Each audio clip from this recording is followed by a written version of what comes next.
Good morning, everyone. Can everyone hear, see, white balance, everything is okay? All right, so I'm Chris Lytle. That's Liedle. I'm the Communications Director for the Multnomah County Sheriff's Office. Thank you all for joining us this morning. Here with me, I have Sergeant Brian Gerkman from the Multnomah County Sheriff's Office. That's Gerkman. And he's our search and rescue coordinator. And then we also have with us here Sergeant Marcus Mendoza, and he is with the Clackamas County Sheriff's Office.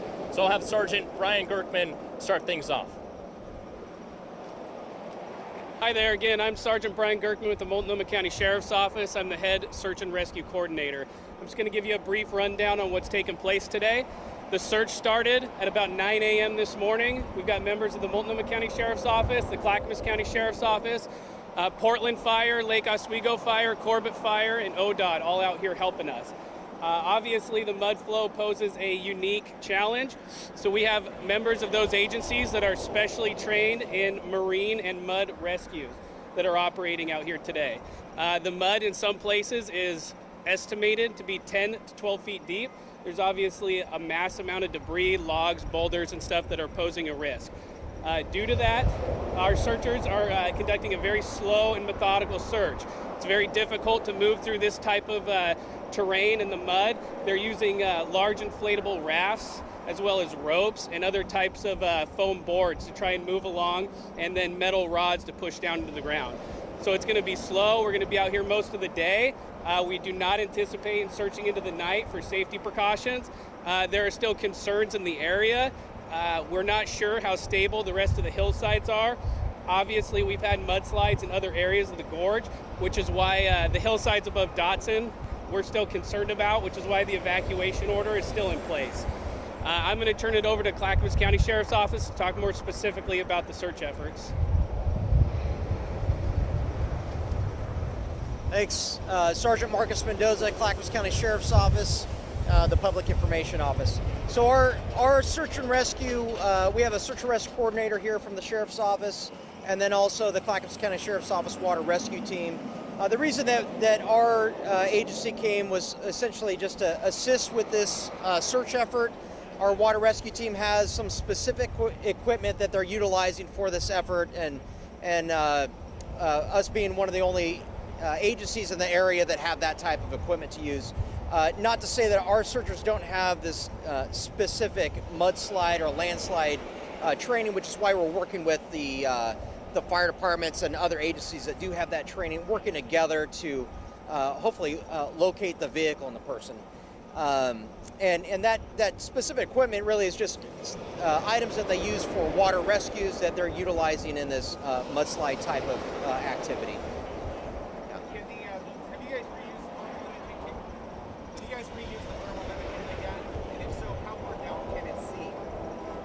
That's a good question. I don't know. I know that we were utilizing some of that equipment from the fire department, and I believe some is coming out later. I don't know if they've used any this morning. And then with every step, how far down are they sinking? Yeah, it's very slow, tedious work for sure.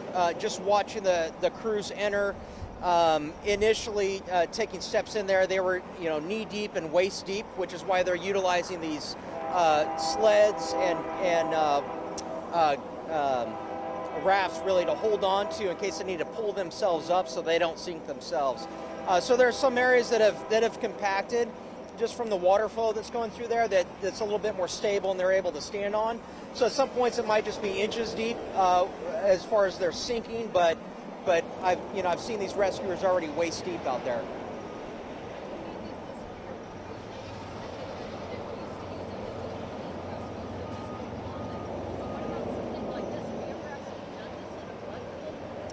So to my knowledge, our water rescue team has not done this type of rescue before, or this type of search. Again, it's going to be slow and tedious at times, on hands and knees or in waist-deep mud. And we have some additional information from the Sheriff's Office. We just had Sergeant Mendoza speak specifically about his team. We're going to have Sergeant Brian Gerkman continue on with the press conference, and we'll have opportunity for questions at the end. So again, at this time, this is still a rescue effort. We're still trying to rescue Jennifer Moore. We've all heard stories of people surviving in debris fields for potentially days. We have a family liaison communicating very closely with the family and keeping them up to date as to what's happening and what we're doing. Not only our search today, but potentially tomorrow, all that's being reevaluated hourly as to what actions we take tomorrow, what evacuation orders will or won't stay in place. Geologists are surveying the area. There may be another flight with geologists in it, but we do still have legitimate concerns about the hillside. One specific area they pointed out is actually just west of this slide, right up in the hills above us, that there's a legitimate concern that that could be unstable. So again, we're just reevaluating what we're doing, and we're working with all of our neighboring agencies, including ODOT and their geologists, to try and determine when it's safe to let those families back to their homes. Have you narrowed down a specific zone, so many feet by so many yards of where you're specifically looking for Jennifer? Well, so we've narrowed a search area, yes. As to whether or not she's still in that search area, we don't have any concrete facts to support that. There is one piece of the vehicle that we can see. It doesn't appear to be attached to the vehicle, but we're searching in and around that. Obviously, you look at the terrain, right? There's trees, there's logs pushed up against those trees that create natural dams. So those would be stopping points for the vehicle potentially. Do you have any more information on the circumstances about where Jennifer was? We heard that the family may have been in a caravan. Her car was the last one. That is to my understanding. We don't have any further information about the exact whereabouts of her car. To my knowledge, there was not eyesight between them, but that they were distanced by a bit. So as to where her car was exactly when the landslide occurred, we don't know. Any other questions? I'm curious whether, like the hillside above here was burnt in the Eagle Creek fire.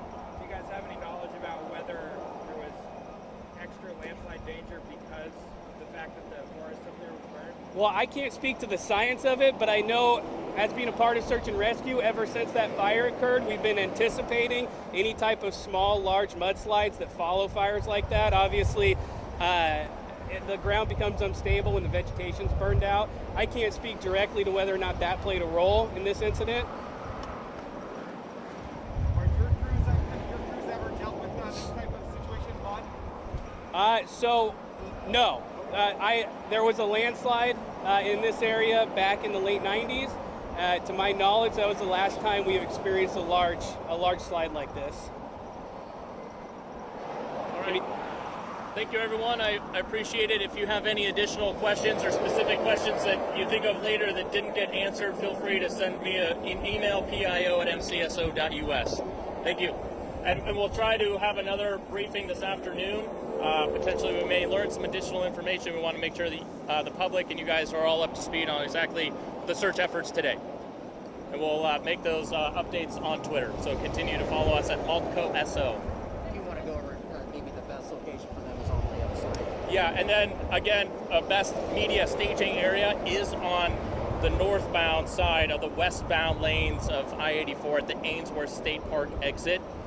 It's truly just best for your safety. We're not allowing any folks past this point just because we don't have a great understanding of how stable the cliffs are. So if you guys are best to hang out over there, that would be much appreciated. For ease, are we able to make this U-turn back that way instead of trying to merge on the highway traffic? I will have to talk to ODOT about that. Okay. And get back to you. All right, thank you. Yeah. Wait, when you guys are ready, I'll help you just